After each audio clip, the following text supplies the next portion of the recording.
이 무렵에 헤롯 왕이 손을 뻗쳐서 교회에 속한 몇몇 사람을 해하였다.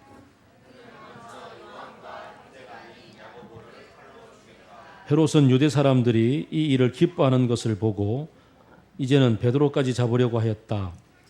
때는 무교절 기간이었다.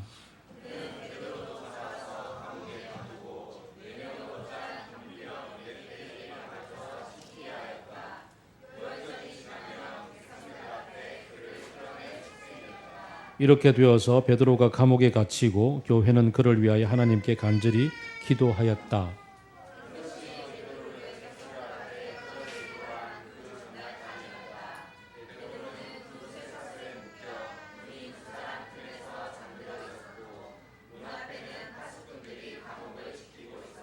그런데 갑자기 주님의 천사가 나타나고 감방의 빛이 환하게 비치었다.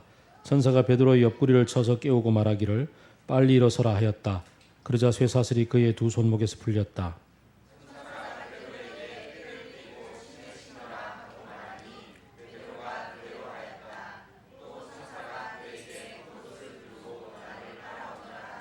베드로가 감방에서 나와서 천사를 따라갔다. 베드로는 천사가 하는 일이 참인 줄 모르고 자기가 환상을 보고 있는 것이라고 생각하였다.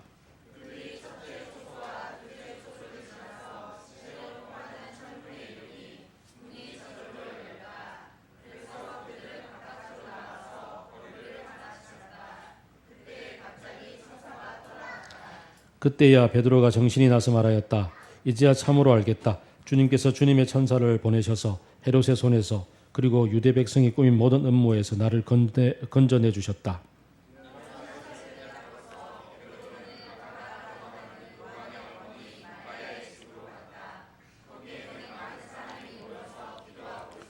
베드로가 대문을 두드리니 로데라고 하는 어린 여종이 맞으러 나왔다.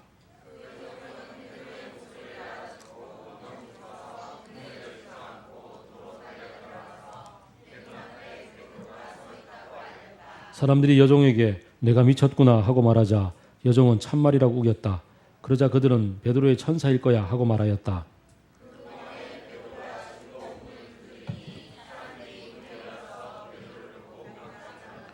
베드로는 손을 흔들어서 그들을 조용하게 하고 주님께서 자기를 감옥에서 인도하여 내신 일을 이야기하였다. 그리고 그는 이 사실을 야고보와 다른 신도들에게 알리시오 하고 말하고는 거기에서 떠나 다른 곳으로 갔다.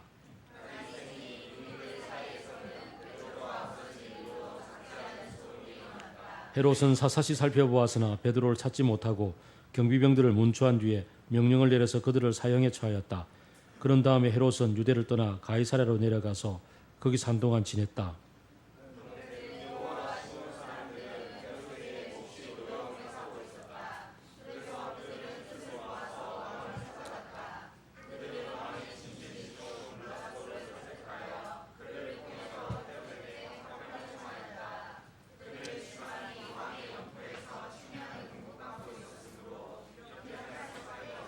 지정된 날에 헤롯이 용포를 걸치고 왕좌에서 좌정하여 그들에게 연설하였다.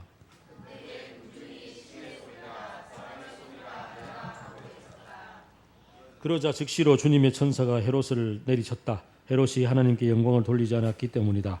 그는 벌레에게 먹혀서 죽고 말았다.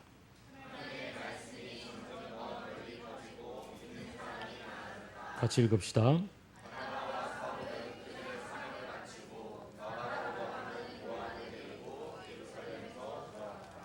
아멘. 오늘 설교를 좀 되게 짧게 마쳐야 될 아주 급한 상황이 제게 좀 닥쳤습니다. 뭐 별건 아니고 주님이 저 4층 화장실에 임재하신다는 얘기가 들려서 지금 무척 급한 상황이긴 합니다만은 네. 어쨌든 이 사태를 어떻게 풀어야 될지 지금 베드로가 잡힌 건 네. 어쨌든 하여간 일정지 베드로가 잡힌 것만큼 황당합니다. 그 성경에는 헤롯 대왕이 여러 번 나옵니다. 상당히 많이 나옵니다. 몇 명의 헤롯 대왕이 나올까요?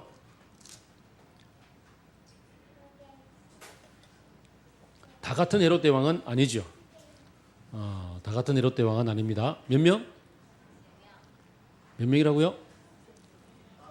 주보를 보면 나와 있잖아요, 그죠? 일단 컨닝을 빨리 하셔야죠. 몇 명이라고요? 5명이 나옵니다. 세상에나, 그죠? 첫 번째 헤롯은 예수님이 어릴 때 태어나자마자 2살 미만에 다 죽여라 했던 그 헤롯 대왕이라고 부릅니다. 이 헤롯은 이두메, 그러니까 에돔 사람이고요. 이 사람이 유대 지역 전체를, 팔레스틴 전체를 다스리면서 그때 자기가 왕으로서 이 분봉왕, 그러니까 로마로부터 임명을 받은 왕이었단 말이에요. 옛날에 원나라에서 임명을 받은 고려 왕이 있었던 것처럼, 공민왕 뭐 이런 것처럼 헤롯 왕이었는데 그 유대를 자기가 잘 알거든요. 유대가 보통이 아니잖아요. 보면 자기 유일신을 믿고 있고 주변 전부 다 다신교 사회인데 거기다가 하나님이 택한 왕족이 있었단 말이죠. 다윗의 가문 뭐 이렇게 있고 뭐 이러니까 이 사람들을 로마의 식민지로 다스린다는 게 쉽지가 않아요. 그래서 자기는 또 에돔, 그러니까 에서의 후예잖아요. 에서와 동생이 누구죠? 에서의 동생? 야곱. 누가 더 정통파입니까? 야곱이 정통파잖아요. 에서는 쫓겨나서 에돔 사람으로 살았으니까 에돔의 후예니까 자기는 이스라엘에 가면 힘을 못 쓴다는 걸 잘 알죠. 그래서 이 힘을 어떻게 하면 이 사람들에게 내가 말빨이 먹힐까 생각을 하다가 정통 유대 왕족, 그 당시에는 한 100년 올라가면은 하스몬 왕조라고 해서 마카비 혁명 이후에 로마로부터 거의 독립해서 한 100년간 왕조를 유지했던 데가 있습니다. 이 마카비 왕조의 딸 마리암네와 결혼을 해요. 그러니까 왕가의 혈통을 이어서 어떻게 해보겠다 했는데 잘 안 먹히죠. 그래서 거기다가 그럼 좋다, 내가 너희들을 위해서 예루살렘 성전을 재건하겠다. 그래서 예루살렘 성전을 재건해가지고 아주 멋지게 만들고, 지금 우리가 가면 통곡의 벽이라고 해서 보면은 왜 큰 벽돌이 한 벽이 있어요. 그때 헤롯 왕 때 지었던 그 곳입니다. 근데 그럼에도 불구하고 늘 유대인들이 반란을 일으켜서 나를 쫓아낼 것이다, 뭐 이런 얘기들이 좀 마음 조마조마하게 지내다가 사마리아 왕궁터도 세우고 건축을 엄청나게 했어요. 그러다가 결국은 자기 왕위에 쫓겨날지도 모른다. 거의 사울 같은 그런 이 갑갑정에 매달려 가지고 결국은 자기 아내 마리암네가 자기를 쫓아내고, 그 다음에 에돔 사람이니까 쫓아내고, 그 다음에 자기 아들로 왕위를 삼을 것이다. 자기 아들이 블루투스가 아니고 이름이 블루투스가 아니고 비슷한데 누구야? 누구지? 아킬라오 말고 아리스토블루스. 그렇지. 블루투스하고 비슷합니다. 아리스토블루스랑 같이 모의를 할 것이다 생각하고 아내와 아들을 다 죽여버리죠. 거의 영조가 사도세자를 죽였던 것처럼 그렇게 죽여버리고 맙니다. 그리고 나서 이제 세 아들에게 나누어서 줍니다. 유대와 사마리아는 아켈라오, 헤롯 아켈라오, 별 중요한 인물 아닙니다. 갈릴리와 그 윗동네는 안디바, 헤롯 안디바에게 주었습니다. 이 헤롯이 누구냐면은 바로 그 예수님을 신문하고 조롱했던 마지막, 그리고 빌라도에게 돌려보내가지고 죽게 만들었던 이 사람이 헤롯 안디바. 그리고는 이제 또 북쪽의 동쪽 지역, 이두메 지역이라고 해서 거기는 빌립에게 보냅니다. 헤롯 빌립이라고. 빌립의 아내를 또 헤롯이 사랑해가지고 데리고 와서 그 다음에 그걸 요한이 야단치니까 목베어 죽였던 그 헤롯이 누구냐? 헤롯 안디바. 그 다음에 그때 마누라를 뺏겼던 사람이 빌립. 그렇습니다. 그러다가 이제 헤롯 안디바가 뺏어 와가지고 요한 죽이고 예수님 신문하고 했다가 결국은 나중에 누구한테 쫓겨나면 당하느냐 하면은 사도세자의 아들이 누구죠? 정조죠, 그죠? 정조가 일어난 것처럼 이 블루투스가 아니고 아리스토블루스의 아들이 살아 있었어요. 이 아들이 로마에 고발을 해가지고 얘가 쫓겨나요. 그래서 이제 쫓겨나고 귀양살이로 인생을 마쳤고 헤롯 아그리빠가 등장하는데 요 헤롯 아그리빠 1세 헤롯 아그리빠가 원조 아그리빠가 지금 오늘 본문에 등장한 아그리빠입니다. 이 사람은 아버지가 죽었잖아요. 아리스토블루스가. 그래서 어린 나이에 로마로 이렇게 갑니다. 로마로 가가지고 로마의 귀족들 속에서 커가지고 로마의 귀족들하고 잘 지냈다가 자기랑 엄청나게 잘 지낸 귀족이 왕이 됩니다. 그래서 왕권을 등에 업고 이 동네로 오죠. 와가지고는 거의 그 다윗 시절만큼의 영토를 다 확장하고, 그 전에는 쪼개가지고 총독도 있고 막 이랬었는데 다 합쳐가지고 이 헤롯 왕으로서 군림을 합니다. 이 사람이 지금 오늘 본문에 등장하는 헤롯 아그리빠. 그리고 이 아그리빠가 죽고 나서 아들 헤롯 아그리빠 1세가 등장하는데, 이 1세는 나중에 다윗이 아니고 또 사울이 회심하면 바울이 되죠. 바울이 예루살렘에서 붙잡혀 가지고 로마로 가잖아요. 마지막에 갈 때 그때 나타나 가지고 막 조롱하고, 그 베스도랑 같이, 총독 베스도랑 같이 있으면서 야 네가 많은 학문이 너를 미치겠구나 그러고 했던 그 사람까지가 우리가 성경에 등장하는 헤롯입니다. 총 5명. 그 중에 오늘 누구라고요? 오늘 등장하는 헤롯은 헤롯 아그리빠. 전체를 통일해 가지고 다윗 시절만큼이나 넓게 다스렸던 사람입니다. 근데 이제 분봉왕이라는 것이 참 파리 목숨하고 비슷해요.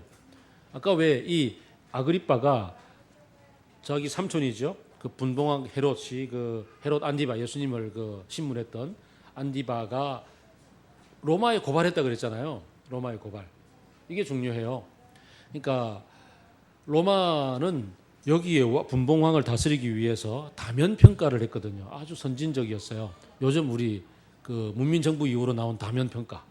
그래서 로마로부터 평가도 하고 현지의 귀족들이 어떻게 얘를 평가해 가지고 로마에 보고하느냐, 이게 굉장히 중요해요.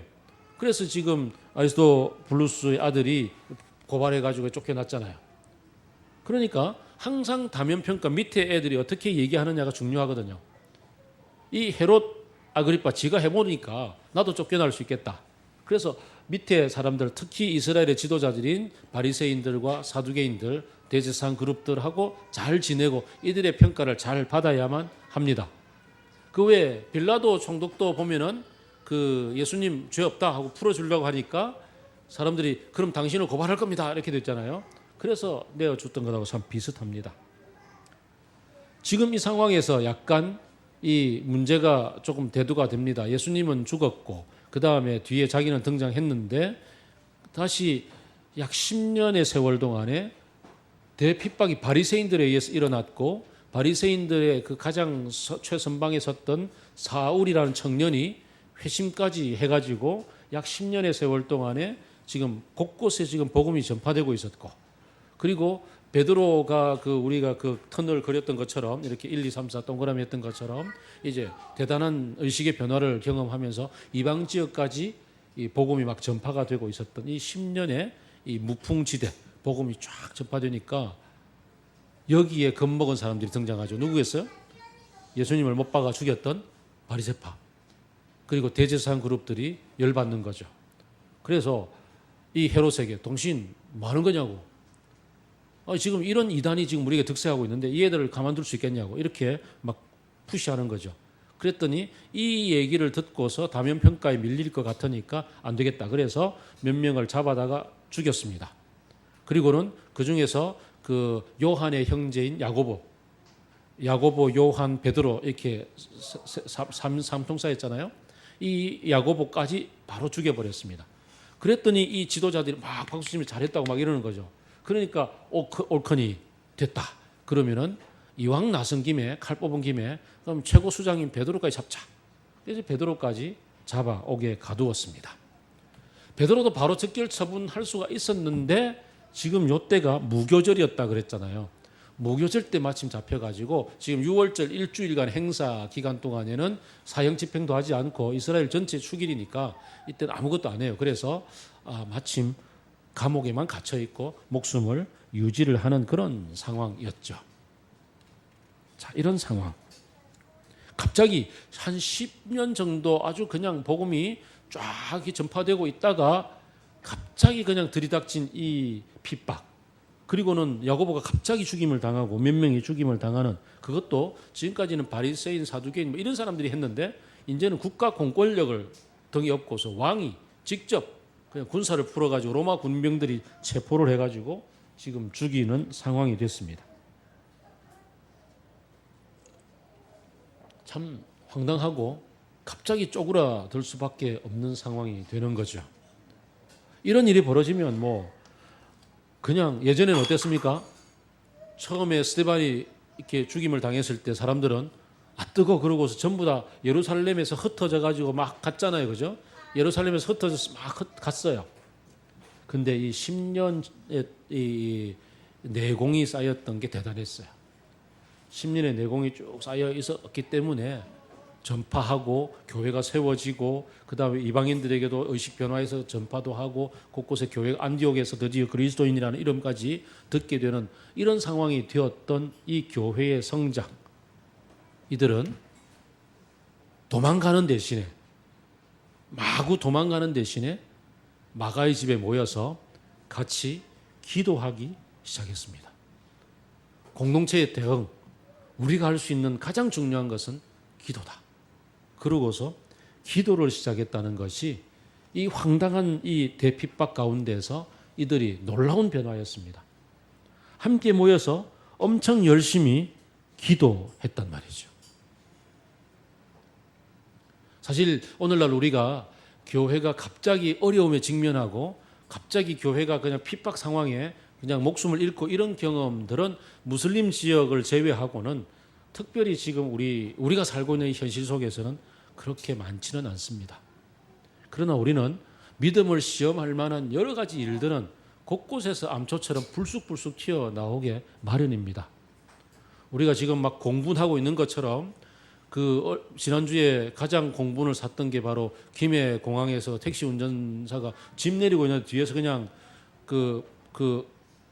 외제차가 와서 그냥 들이받았던, 얼마나 황당한 일들입니까? 이런 황당한 일들을 우리는 순간순간 만나게 마련입니다. 야고보가 갑자기 죽임을 당했잖아요. 이런 일들. 어느 날 눈 떴는데 갑자기 나가서 그냥 내 남편이, 우리 아빠가 그냥 목숨을 잃고 돌아오는 경우들.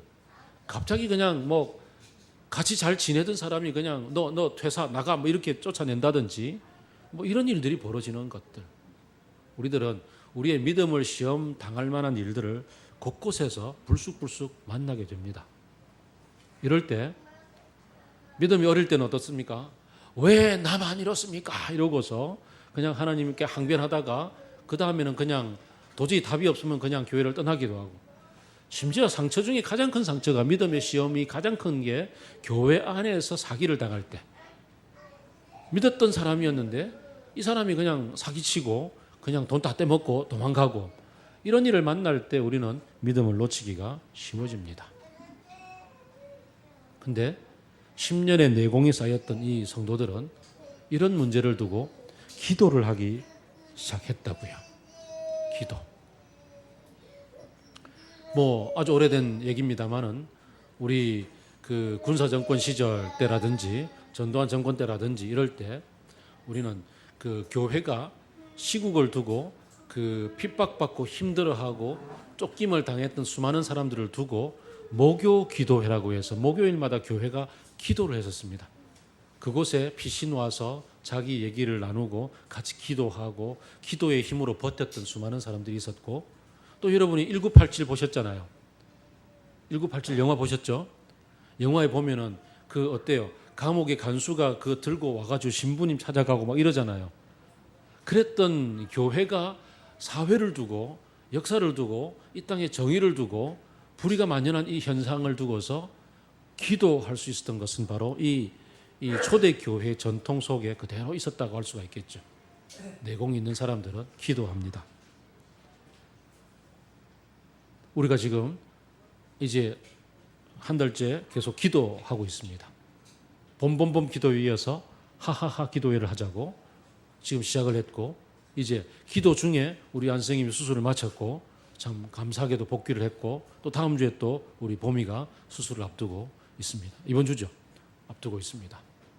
수술뿐만 아니라 우리 가운데 또 직장을 두고서 또 여러 가지 취업을 두고서 그 다음에 진학을 두고서 기도해야 될 것들이 산적해 있는 우리의 현실 속에 우리가 기도를 실제로 하고 기도에 나서는가? 이러저러한 일들 앞에서 그냥 마음의 상처를 받고서 그냥 자포자기하고 그냥 누워 있는가? 참 중요한 문제입니다. 기도했더니 어떤 일이 벌어집니까? 그날 밤에 베드로가 잠들어 있는데 하나님이 보낸 천사가 나타나서 툭툭툭 두들겨 가지고 일어나라, 빨리 일어나라, 어디 보라, 나가자. 나갔더니 문이 촉촉촉 다 열리고 거리까지 그냥 쫙 나왔죠. 간수들은 다 잠들어 있고. 이거 우리 옛날에 우리 함께 우리 개척 초기에 읽었던 그 유명한 하늘에 속한 사람 중국의 윈 형제 얘기랑 똑같은 얘기가 여기에 벌어졌습니다. 중국에 막 공안 정국이 들이닥쳤을 때 그때 가정교회 지하교회에서 리더로 성장하고 있던 윈 형제가 감옥에 갇혔습니다. 갇혔는데 그날 밤 기도하고 찬송하던 가운데 옥문이 쫙 열리고 그냥 나왔고 그냥 지하교회의 형제들에게 돌아갔던 얘기들. 그 얘기들이 여기 벌어진 겁니다. 하나님은 이렇게 우리 가운데 실제로 신기한 능력으로 우리가 예기치 않았던 방식으로 우리의 기도의 얘기들을 들으시고 해결해 주시는 분이십니다. 기적을 체험하게 해주시는 분이 바로 우리 하나님이십니다. 우리는 기도 가운데 이것을 알 수가 있습니다. 기도 가운데야 비로소 하나님이 우리에게 기적을 베풀어 주셨구나. 사실 참 저의 인생을 돌아보면 얼마나 그런 기적 같은 기적을 경험한 일들이 많은지, 뭐 우리 딸 주희가 태어나는 것도 기적이었습니다. 뭐 자주 내가 간증을 했잖아요. 자주 간증을 했습니다. 기적 가운데 기적으로서 우리는 경험을 하고 그렇게 함께 주님 앞에 살아가고 있습니다. 저희 어머니가 갑자기 쓰러졌을 때도 하나님 의식을 회복해서 우리를 알아볼 수 있게 마지막 이별 인사라도 할 수 있게 해달라고 간절히 기도했는데 어머니가 의식을 차리고 손녀들의 재롱 앞에서 같이 웃으시고 같이 이별할 수 있는 그런 시간을 갖고 돌아가셨습니다. 참 그런 생각을 해보면 우리 인생 가운데 기도 가운데 하나님이 베풀어 주시는 놀라운 일들이 있습니다. 근데 참 웃기게도 사도 중에 사도, 우리 중에서 가장 최고라고 얘기하는 베드로 사도가 이날 어떤 일을 경험했어요? 꿈인 줄 알았어요. 꿈인 줄. 천사가 나타나서 얘기를 하는데 꿈인가 보다. 꿈속에서 어쩌면 이렇게 좋은 일이, 좋은 꿈을 이러면서 이제 일나서 그냥 걷고 나가서 밖에 나가서 거리에 나갔어야 비로소 꿈이 아닌 줄 아는 거죠. 사실 너무 신기해서 너무 신통방통해서 이게 하나님 주신 기적인지 아닌지 모를 때도 간혹 있습니다.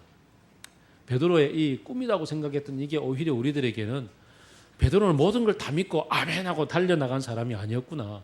베드로도 이걸 꿈으로 생각했구나라고 위로가 될 때가 있죠. 또 어떻습니까? 교회가 모여서 이제 내공 있게 기도를 하고 있었는데 기도했던 사람들의 기도 제목이 뭐겠습니까? 딱 하나죠.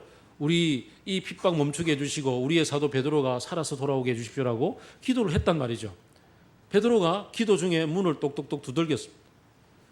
여종이 나와서 보고는 베드로인 줄 알고 너무 놀래가지고 문을 열어줘야 되는데 문도 안 열어주고 들어가서 막 베드로 살아났다고 얘기를 했는데 반응이 뭐라고요? 베드로가 나올 리가 없다. 베드로 감옥에 갇혀있다. 가서 우기니까 베드로가 죽었는가 보다. 죽고 이제 천사가 이제 나타나서 우리에게 찾아왔는가 보다. 뭐 그런 일 있잖아요, 그죠? 예전에 뭐 우스갯소리로 하는 얘기입니다. 교회, 우리처럼 삼각교회가 있었어요. 삼각교회가 있었는데 바로 밑에 노래방이 하도 크게 영업을 하니까 노래방이 너무 크게 영업하니까 막 교회 성도들이 모여서 기도했대요. 우리 이 노래방 망하게 해주십시오. 뭐 이런 기도 하면 안 됩니다만은 어쨌든 그 교회가 그렇게 기도했대요. 막 망해서 나가게 해달라고 막 기도를 했대요. 근데 지하였나? 뭐 지하였구나. 그래갖고 기도를 했는데 술집이었나 노래방이 어쨌든 간에 노래 주점이었나 어쨌든 그래. 그래가지고는 어느 날 그 술집인지가 불이 났대요.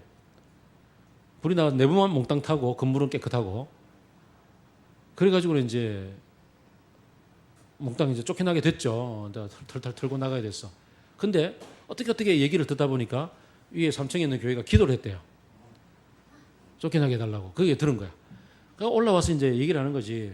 아니 지금 교회가 어떻게 불나라고 그렇게 막 해라고 그런 기도를 할 수 있냐고 막 그러니까 목사님이 그랬대. 우리 그런 기도를 한 적이 없고요. 또 설령 우리가 기도했다고 해서 또 기도했다고 불이 나겠습니까? 그런 얘기를 했대요. 참 지금 약간 상황이 비슷하죠, 그죠? 어쨌든 뭐 그런 기도를 하면 안 됩니다. 불나라 뭐 난 망해라 이런 기도를 하면 안 되는데 그런 얘기가 있어요. 기도를 했는데 기도의 얘기를 믿지 못하는 상황. 하도 신기해서 그럴 수 있습니다. 막 기도하고 애기 달라고 막 기도했는데 애가 생겼어. 이럴 때라든지. 어쨌든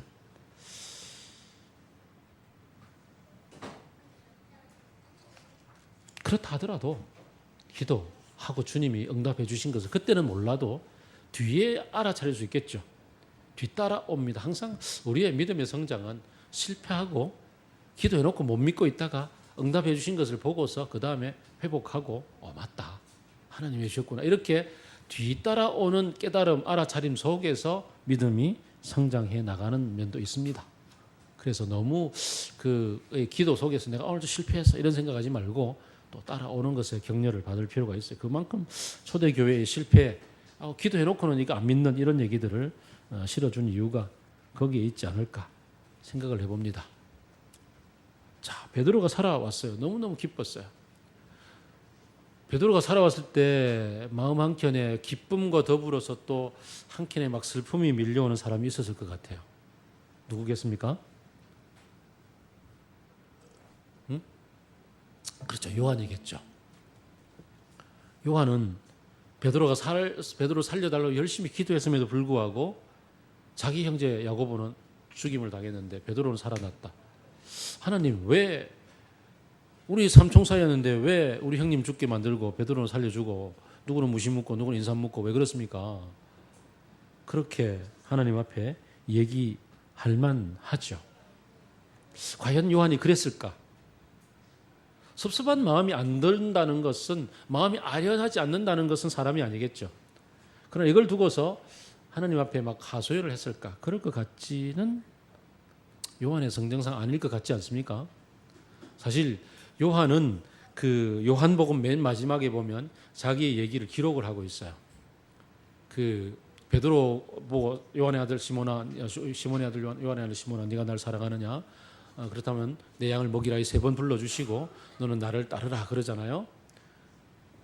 근데 그때 옆에서 보고 요한을 딱 보고서 베드로가 약간의 질투, 약간의 뭐 이렇게 용심 이런 거 떠올라가지고 쟤는요 이렇게 묻잖아요. 그럴 때 얘기를 합니다.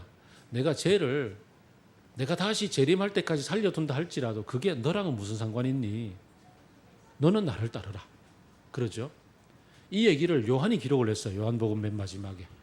그 얘기는 자기도 거기에 있었고 그 얘기 아주 깊이 각인이 되어 있었다는 얘기겠죠. 그래, 걔는 걔 문제야. 너의 문제는 나랑 지금 같이 풀어가는 건 여기에 있는 거야 라고 이야기를 했던 그 시절이 있었기 때문에 형님 때문에 무척 힘들었어서도 아프고 눈물 나고 막 그래도 그래, 야고보 형님은 형님의 얘기였고 베드로는 베드로의 얘기구나. 또 나는 내 길을 가야지라고 아마 그렇게 마음을 추스릴 수 있지 않았을까 그런 생각을 해봅니다. 우리가 수많은 억울한 일들을 당하고 살아가면서 엎치락 뒤치락 하면서 살아가는 인생 가운데서 그 가운데 왜 나만이라는 생각이 드는 억울한 일들이 생길 때 그럴 때 정작 기쁜 마음으로 다른 사람 잘 되는 거 박수 쳐주지 못하는 우리들의 서글픔이 있잖아요. 이번에도 왜 태국의 그 동굴 소년들이 다 생활하는 모습 보면서 그 뉴스 댓글에 전부 다 그렇게 달려 있어요. 보면 너무나 멋지다, 너무나 용감하다. 그렇지만 한켠이 아려온다. 우리는 세월호 때 왜 못 그랬던가. 그런 얘기가 떠오를 수밖에 없는 현실이죠. 그런 일들 가운데서 그래, 우리는 그 일을 또 그 가운데 하나님 앞에서 풀어가시는 하나님의 선하신 인도하심이 있을 거야 라고 받아들이고 기뻐하고 적극적으로 기쁜 일들을 기뻐할 수 있는 그런 마음을 비울 수 있는 여유, 이런 게 하나님 안에서의 쌓여가는 내공이 아니겠는가 생각을 해봅니다. 한편 이 베드로는 살아났습니다. 살아났음에도 불구하고 이제 오늘 본문을 보니까 야고보에게 이 사실을 알려라라고 얘기하고는 자기는 떠나갔더라 그랬습니다. 이때 야고보는 누굴까요? 지금 요한의 형제 야고보는 지금 죽었잖아요. 그럼 지금 야고보에게 알려라 했던 이 야고보는 누굴까요? 다른 야고보. 다른 야고보겠죠. 다른 야고보. 그렇죠. 이 성경에는 야고보가 또 3명, 아주 유명한 야고보 3명이 나오는데, 요한의 형제 야고보, 그 다음에는 또 알페오의 아들 야고보, 그 다음에 또 예수님의 형제 야고보가 나오죠. 지금 여기 야고보는 예수님의 형제 야고보입니다. 예수님의 형제들도, 동생들도 다 이제 부활 사건을 경험하면서 예수님의 제자가 되었고, 그리고 초대교회 아주 중요한 역할을 하는데, 보면 어때요? 베드로는 지금 공권력에 의해서 붙잡혔고 사형을 당할 사람이었습니다. 그런데 지금 프리즌 브레이크가 된 거잖아요. 그죠? 탈옥을 했어요. 탈옥을 했는데 이 탈옥 사건을 취조하고 헤롯이 너희들 똑바로 못해서 그러고서는 경비병들을 다 죽였어요. 다 죽일 만큼 헤롯이 지금 분노가 사그러들지 않은 거죠. 그러면 찾아와 이래 되겠죠. 그래서 이른바 베드로는 지금으로부터 도망자 신세가 되는 거죠. 베드로는 도망을 다녀야 하기 때문에 현재의 교회가 지금 함께 기도하고 있는 현재 존재하는 이 교회의 리더십을, 물론 상징적 리더십은 뛰어나겠지만 그러나 현실적 리더십으로서 존재할 수는 없겠죠. 도망 다녀야 되니까. 물론 곳곳에 있는 형제들이 숨겨주고 그곳에서의 역할들을 감당하겠지만 전체적으로 대놓고는 못하죠. 그래서 이때로부터 초대교회의 리더십은, 명실상부한 이 대표 리더십은 야고보에게로 넘어갑니다. 예수님의 동생 야고보가 이때부터 아주 핵심적 리더가 되어서 교회를 이끌어 갑니다. 요 뒤에 나오게 될 사도행전 15장의 그 예루살렘 공의회 사건 때도 보면은 야고보가 전체를 주도하고 있는 것을 보게 됩니다. 베드로는 살아났으나 이제 도망자 신세가 되어서 쫓겨 다니게 되었습니다. 보면 헤롯이 승리한 것처럼 보입니다. 야고보도 죽였죠. 가장 핵심이었던 베드로도 도망자가 되었죠. 옛날에 노동운동하다 막 그냥 도망자 신세로 살아갔던 사람도 있고 그러잖아요. 헤롯이 이긴 것처럼 보입니다. 교회는 열심히 기도했지만 뭔가 좀 위축될 것처럼 보입니다. 그런데 참 신기하게도 그 다음 얘기가 나오죠. 뭔 얘기입니까? 헤롯이 그냥 갑자기 어느 날 죽어버린 겁니다. 사건은 두로와 시돈이 역시 통치권 안에 있었는데, 다윗 시대는 두로와 시돈이 통치권 안에 없었는데도 불구하고 이때는 더 있었어. 근데 이 사람들이 밑비었어요, 헤롯한테. 그래서 헤롯이 갈릴리에서 나는 곡식들을 이쪽으로 보내줘야 되는데 막아버렸어요. 그거 막아버리니까 이제 굶어 죽게 됐으니까 사절단들을 보내가지고 아주 그냥 잘 봐달라고 얘기를 하려고 하는 중에 딱 옷 입고 나타나니까 너무나 멋지잖아요. 아부를 해야 되잖아요. 그래서 와, 신 같다, 신이시다, 이렇게 아부를 하니까 너무 기쁘다, 이러다가 갑자기 그냥 팩 쓰러져 죽었대. 이건 역사가 요세푸스도 증언을 하고 있는 바인데, 왜 죽었을까? 역사학자들이 검토하고 공부해본 바에 의할 것 같으면은 회충이 너무 많아서 죽었다. 예전에는 그럴 수도 있잖아요, 그죠? 안에 충이 먹어서 죽었다 할 때 이 회충인 것 같다 라고 얘기를 합니다. 어쨌든 좋은 거 많이 먹다가 죽은 거죠. 갑자기 죽었어요. 그냥 요절을 했는데, 갑자기 죽었다고 해서 이 사람을 그냥 세속학자인 요세푸스는 그냥 죽었다라고 단순히 있었어요. 근데 교회 성도들이 바라볼 때는 뭐라고요? 교회를 핍박하고 하나님을 저주하고 지가 하나님인 것처럼 착각하다가 하나님의 노여움을 받아서 죽었다라고 평가를 하죠. 우리는 아무데나 대놓고 이런 얘기를 할 수는 없습니다. 옛날에 김 동그라미 도 목사님, 금 동그라미라는 교회에 있는 그런 분이 쓰나미 났을 때 저 인도네시아 쓰나미 났을 때 쓰나미는 예수 안 믿는 사람들이 많아서 회교도가 많은 국가니까 써서 주겠다 이런 식으로 얘기를 합니다. 그러나 그런 얘기를 함부로 하면 안 됩니다. 그때 죽었던 사람들 중에 그리스도인도 있고요.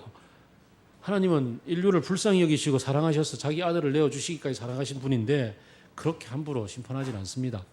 그러나 간혹 우리는 역사를 바라보면서 이것은 하나님 앞에서 심판받은 것이다. 하나님의 정의를 무시하다가 하나님이 그를 치신 것이다 라고 얘기를 할 만한 것들이 있습니다. 특별히 우리가 기도하는 가운데 역사를 바라보고 하나님의 말씀을 공부하는 가운데 역사를 바라보면 그래 결국은 하나님의 정의가 이기시는 거구나. 하나님을 저렇게 무시하다가는 큰일 날 텐데 라는 얘기들을 우리는 하게 됩니다. 이 얘기는 다른 말로 바꾸면 어떻습니까? 우리가 살아가는 가운데 우리도 헤롯처럼 하다가 죽겠구나. 우리도 헤롯처럼 저렇게 그냥 가진 것 내세우고 명함에 뭐 적어놓은 것 내세우고 막 이렇게 살다가는 눈앞에 벌어지는 세계에서 뭐가 더 중요한가를 따지고서 그것에 매여서 살다가는 하나님 이름 욕먹이다가 죽겠구나 이런 생각을 해보게 됩니다. 오늘날처럼 이렇게 기독교가 자본주의 세계 속에 그대로 그냥 자본주의를 따라가면서 돈이 최고인 줄 알고 성공이 최고인 줄 알고 그렇게 따라가다가 결국은 지금은 뭐 그렇게 해서 교회에서 교세가 엄청나게 늘어난 것처럼 보이지만 결국은 하나님이 교회를 야단치시고 지금 오히려 JTBC 손석희 선지자가 일어나서 교회를 야단치시고 그다음에 법정에서 법관이 교회를 야단치시고 이러는 것만큼 현재 우리는 하나님의 이 정의의 목소리를 들을 수밖에 없는 상황이 벌어지고 있습니다.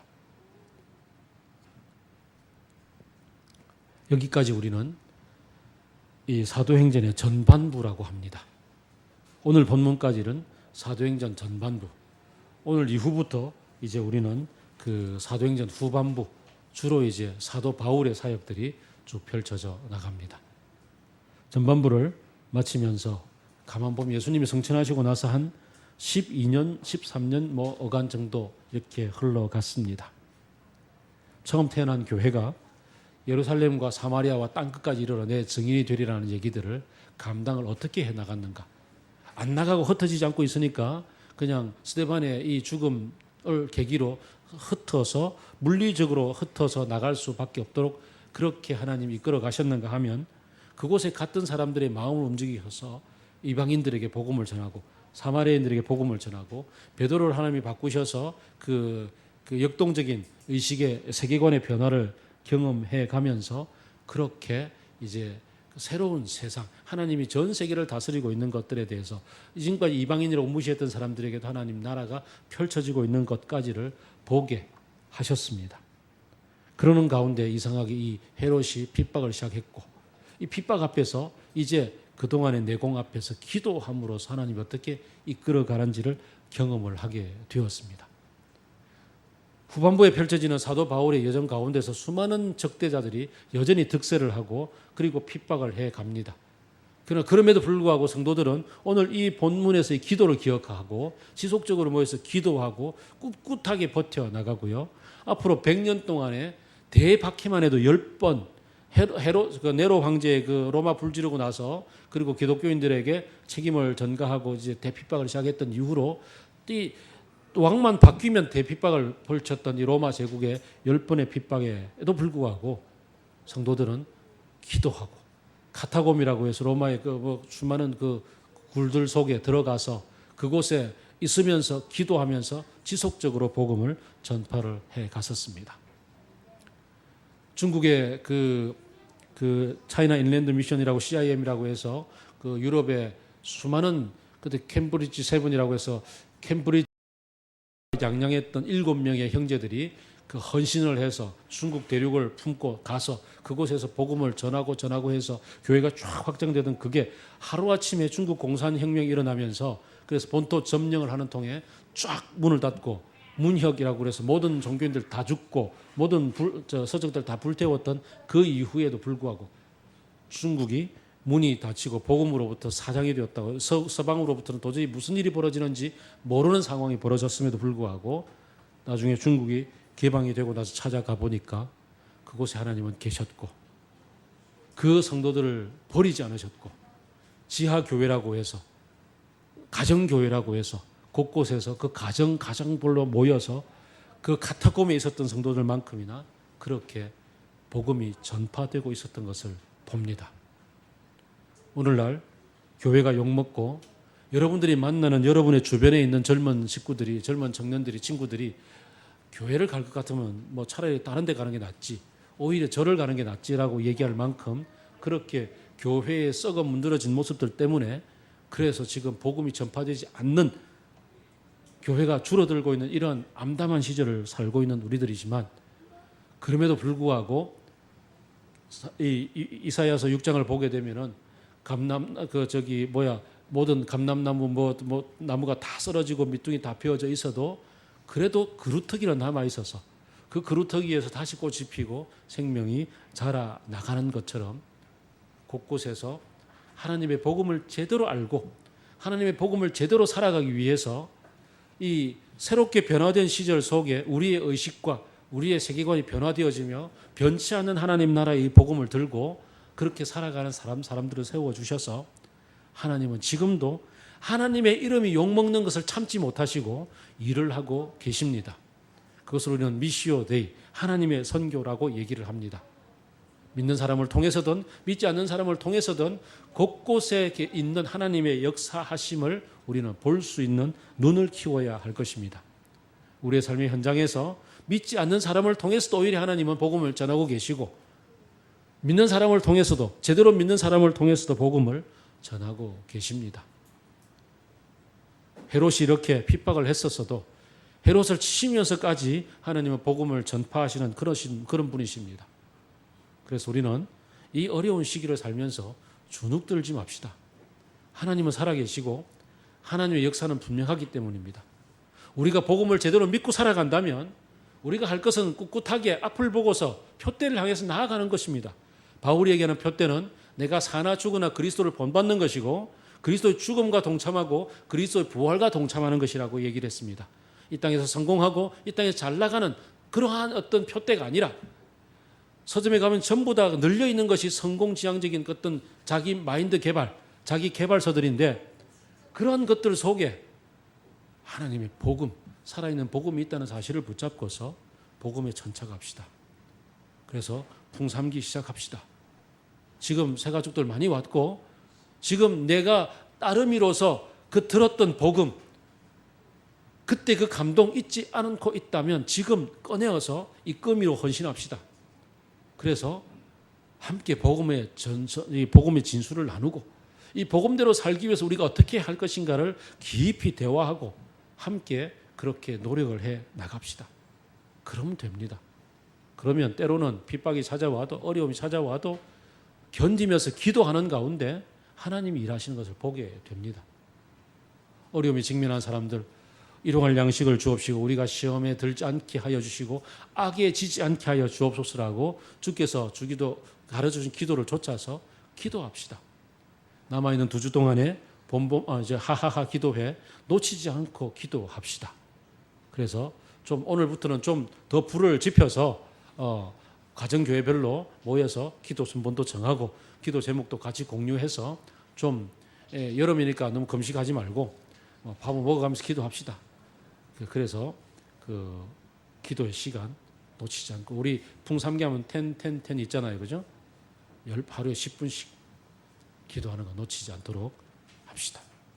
그러다 보면 어느 사이 하나님이 일하고 계시고 어느 사이에 하나님께서 나를 통해서 내 주변을 바꿔놓는 일들을 경험하게 됩니다. 기도 쫄지 않고 꿋꿋하게 한번 나가보는 겁니다. 주께서 설교를 마칠 때까지 지켜주셨으면 감사합니다. 기도하겠습니다. 네.